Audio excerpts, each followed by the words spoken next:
ચોરોને ખબર નથી કે તમારા બાપો છે ને એ છે ને બધા હવે બધા જાગૃત થઈ ગયા છે એટલે માપે રહેજો સાલા. લુખાગીરી કરે, મારવાની ધમકી આપે, કેસ કરવાની ધમકી આપે. પણ જયારે પિત્તો ગયો, મગજ ગયું ને સંતાવાની જગ્યા ને મને યાદ. કેટલા પૈસા લીધા હતા? કોને લીધા હતા? સાહેબ 10 લાખ. 10 લાખ રૂપિયા? હા જી નમસ્કાર. હેલો, જય માતાજી બાપુ. જય માતાજી. તમે ધૂમ મચાવી ધૂમ ધૂમ ધૂમ મચાવી દીધી છે. કઈ લેટર? હેલો, બરોબર બોલું. ધૂમ મચાવી જરૂરી છે ને યાર. ધૂમ મચાવ્યા તો મેળ આવ્યો નહીં. ચોરોનો નથી બોલું. હવે આમાં એવું છે, આ રેશન કાર્ડ વાળા તો ખરેખર બહુ જ અત્યારે બ્રુટાલિટી છે. અરે અત્યારે એવી મતલબ હું તો હવે બહુ રફ ભાષા બોલીશ કે લુખાગીરી એવી ચાલુ કરી છે આ ચોર લોકોએ. પોતાની જાતને એવું સમજીને બેઠા છે, જે લોકો અવાજ ઉઠાવે એના પર એટ્રોસિટી ફરિયાદ કરવાની ધમકી આપે, પછી લુખાગીરી કરે, મારવાની ધમકી આપે, કેસ કરવાની ધમકી આપે.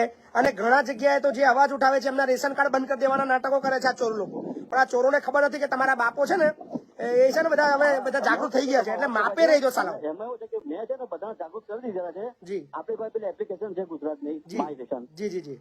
એની અંદર મેં બધું જ મને ખબર પડી ગયેલી છે અને બધું બધાને રેશન કાર્ડ બધાને સમજે છે કે ભાઈ આવી રીતે માંગણી કરવાની ના. ચોરો છે આ લોકો. ચોરની જે કેટેગરી આવે ને એની જે છેલ્લી જે નિમ્ન કક્ષાની જે કેટેગરી આવે ને એ કેટેગરીમાંથી મોટા ભાગના લોકો આવે છે. બધા એવા નથી પણ અમુક સારા બી છે, પણ જે મોટા ભાગના છે ને એ બહુ મોટા ચોરો છે. એમના લોહીની અંદર બી ચોરીના ઇન્જેક્શન આપેલા છે. એમનું જીવન આખું ચોરીની અંદર જવાનું છે અને પોતાની જાતને બહુ મોટા બુટલેગર સમજે છે, પોતાની જાતને બહુ ખુખાર ડોન સમજે છે, પોતાની જાતને બહુ સત્તાધારી વ્યક્તિ સમજે છે. એમને એવું છે કે એમની આગળ પાછળ નેતાઓ છે એટલે એમને સહકાર આપશે એટલે કશું વાડ નહીં થાય. પણ જયારે પિત્તો ગયો, મગજ ગયું ને સંતાવાની જગ્યાને મને યાદ રાખજો. તમારી ચોરી છે ને એવી ગુજરાતના લેવલે મતલબ વાયરલ થશે અને દેખાશે અને એટલી ફરિયાદો પણ દાખલ થશે. કોઈ તમને બચાવી નહીં શકે. તમારો નેતા યાદ રાખજો.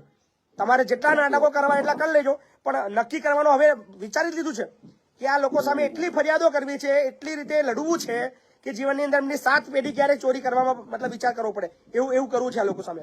હા, મેં તો બાબુ અમારે બધું વિસ્તારના અમુક લોકો તો સુધારી દીધા. આવ્યો છે વાત કરો. બદલાવ આવ્યો છે, મહદઅંશે બદલાવ આવ્યો છે, પણ હજી પણ અમુક નાટકબાજો પોતાની જાતને ડોન સમજે છે. એમને એવું કે મહીપતસિંહ શું બગાડી લેવાના છે, મહીપતસિંહ શું અમારું ઉખાડી લેવાના છે. પણ સમય આવે તો બેટાઓ બરાબર આવી રહ્યો છું ટૂંક સમયની અંદર અને પર્સનલી વિઝિટમાં આવી રહ્યો છું બરાબર. અને હવે તો એડવોકેટ શોધવાના નથી. ફાઇલો તમારી તૈયાર જ છે, ડ્રાફ્ટિંગ તૈયાર જ છે. સીધું તમારું નામ ને તમારું ગામનું નામ ને તમારા વિડીયો ચડાવવાના છે. બાકી બધું પૂરું યાદ રાખજો. હાજી નમસ્કાર. હેલો. હાજી. હેલો, મહેપત બાપુ બોલો. હા બોલો. હા બાપુ, તમને અત્યારે 5-10 દિવસ થયા તમને અરજી સાહેબ હું આપવા આવ્યો હતો સાહેબ. પેલાની સાહેબ તમને અરજી આપેલી છે મારી. શેના માટે અરજી આપી છે? તમારું નામ જણાવશો તો ખબર પડે. મારું નામ છે સાહેબ કુરેશી ફરજાન હુસેન. કુરેશી ફરજાન હુસેન. હા, તમારે સાહેબ તાત્કાલિક અમદાવાદ જવાનું થયું હતું. અમે આયા હતા સાહેબ. એટલે મારા ભાઈ વિગત પર કોને જે જવાનું થયું છોડ દો. તમારી શું વિગત છે જણાવો. એટલે સાહેબ નોકરી બાબતે સાહેબ એ લોકોએ અમારે જોડેથી પૈસા લીધા હતા સાહેબ. અચ્છા. અને અત્યારે અમને નોકરીનો ઓર્ડર આપ્યું નહીં સાહેબ.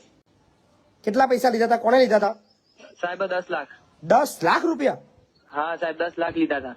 એટલે શેની નોકરી માટે? સાહેબ મામલતદારમાં. એટલે મામલતદાર ઓફિસમાં નોકરી? હા, મામલતદાર ઓફિસમાં. એ લોકો આમ કહેતા તમને મામલતદાર ઓફિસમાં નોકરી મળશે ગાંધીનગર સાહેબ સેક્ટરમાંથી. એ લોકો સાહેબ કામ કરાવતા હતા અને મને નથી ખબર આ કામ મારા પપ્પાએ કર્યું હતું.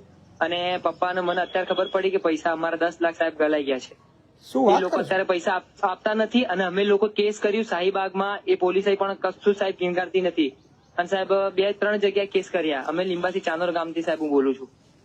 તમે કેટલા વાગે આવ્યા હતા મને યાદ કરો છો તો તમારું પેપર્સ ક્યાં છે હું તપાસ કરું. લગભગ હું 12 વાગે સાહેબ અંદર આવ્યો હતો સાહેબ. તમારે અરજી મૂકા. હું ને અમારા મમ્મી લેડીઝ હતા. બપોરે 12 વાગે આવ્યા હતા? હા બપોરે. હા, હું આવ્યો હતો અને અરજી લખીને ગયો હતો. એટલે મને આપીને ગયા હતા અરજી કે બીજા કોઈ આપીને ગયા હતા?